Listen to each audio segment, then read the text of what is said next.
I want you to listen to me. I'm going to say this again. I did not have sexual relations with that woman, Miss Lewinsky.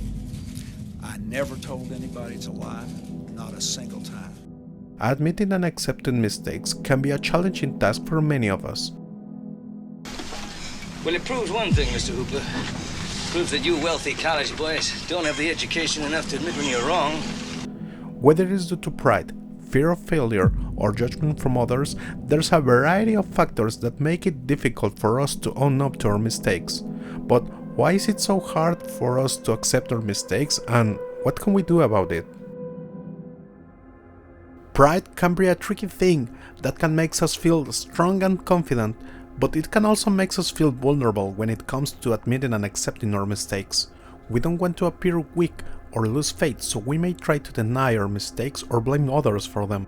Take the example of a real-life CEO who struggled to admit to making a mistake that caused a major loss for their company. As former Wells Fargo CEO John G. Stump in 2016, it was revealed that Wells Fargo employees had opened millions of fake bank and credit card accounts in customers' names without their knowledge or consent. The scandal resulted in a loss of public trust, financial penalties, and Stump's resignation. However, during a congressional hearing about the scandal, Stump was criticized for not taking responsibility for the actions of his employees and not admitting any personal wrongdoing. Right. Have you returned one nickel of the millions of dollars that you were paid while this scam was going on? Well, first of all, this was by 1% of our people. That's not my question. My question, this is about responsibility. Have you returned one nickel of the millions of dollars that you were paid while this scam was going on?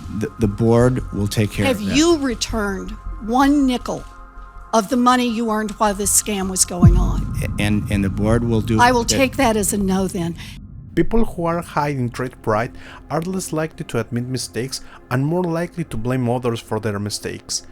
Judgment from others can be a major obstacle when it comes to admitting and accepting mistakes. The constant pressure to present ourselves in a certain way to be perceived as perfect and infallible can make it incredibly difficult to be open and honest about our mistakes. We fear that others will judge us harshly, like us, or even reject us if we admit to our mistakes. This can lead to feelings of criticism, disappointment, and even ostracism from those around us. In the case of the former New York Governor Eliot Spitzer in 2008, it was revealed that Spitzer had been involved in a high-end prostitution ring despite initially denying any wrongdoing. Spitzer eventually admitted to his actions and resigned from his position. I am deeply sorry that I did not live up to what was expected of me. To every New Yorker and to all those who believed in what I tried to stand for, I sincerely apologize. The revelation of his involvement in the prostitution ring led to a widespread criticism and judgment from the public and media, ultimately resulting in the downfall of his political career. This example highlights how the fear of judgment from others can lead to individuals trying to hide their mistakes, even when it leads to negative consequences. This fear of judgment is something that can affect people of all ages and all backgrounds. People who are more concerned about the opinions of others are more likely to be affected by social rejection and more likely to avoid admitting to mistakes. This fear of judgment can prevent us from learning and growing and can hold us back in our personal and professional lives.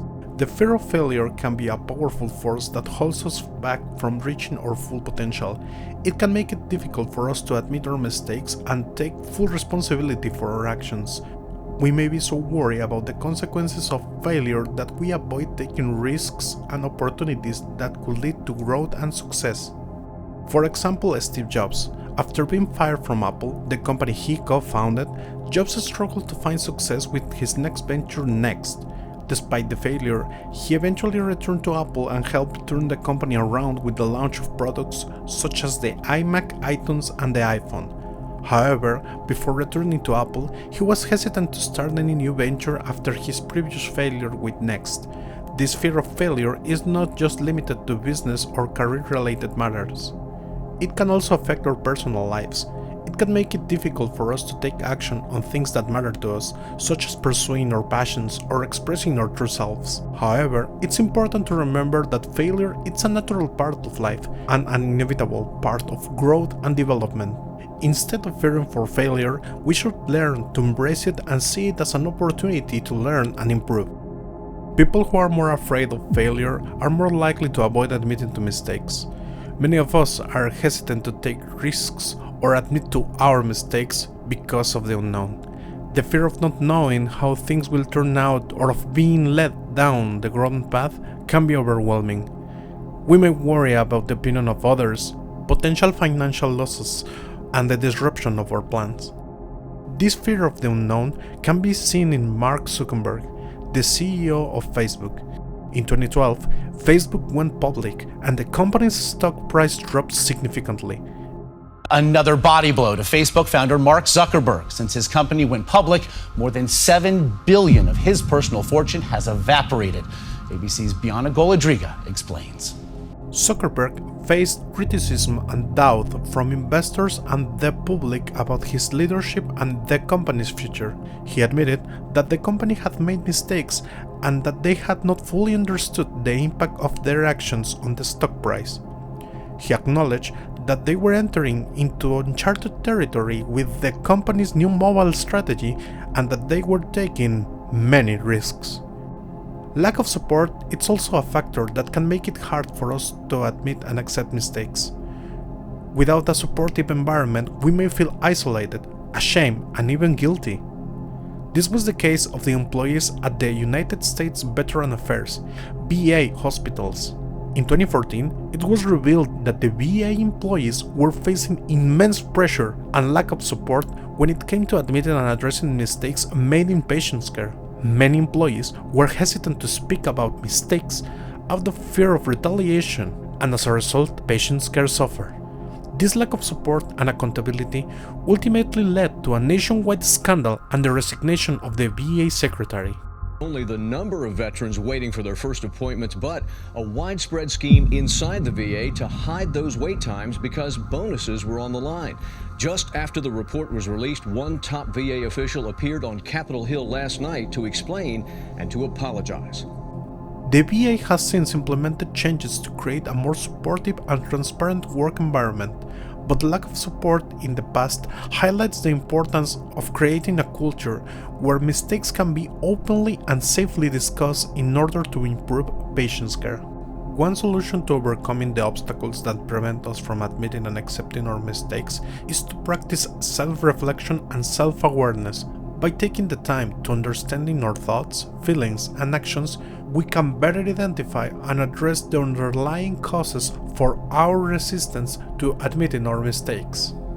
Another solution is to create a supportive environment where mistakes are seen as an opportunity for learning rather than a source of shame or embarrassment. This can be achieved by fostering open and honest communication and encouraging a culture of experimentation and risk-taking and promoting a growth mindset.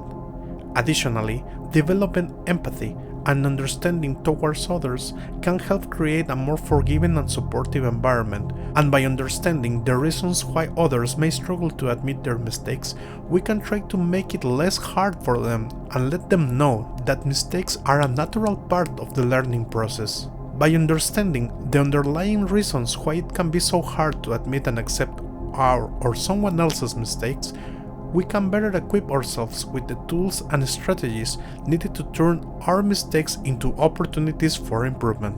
Thank you, boys. Thank you.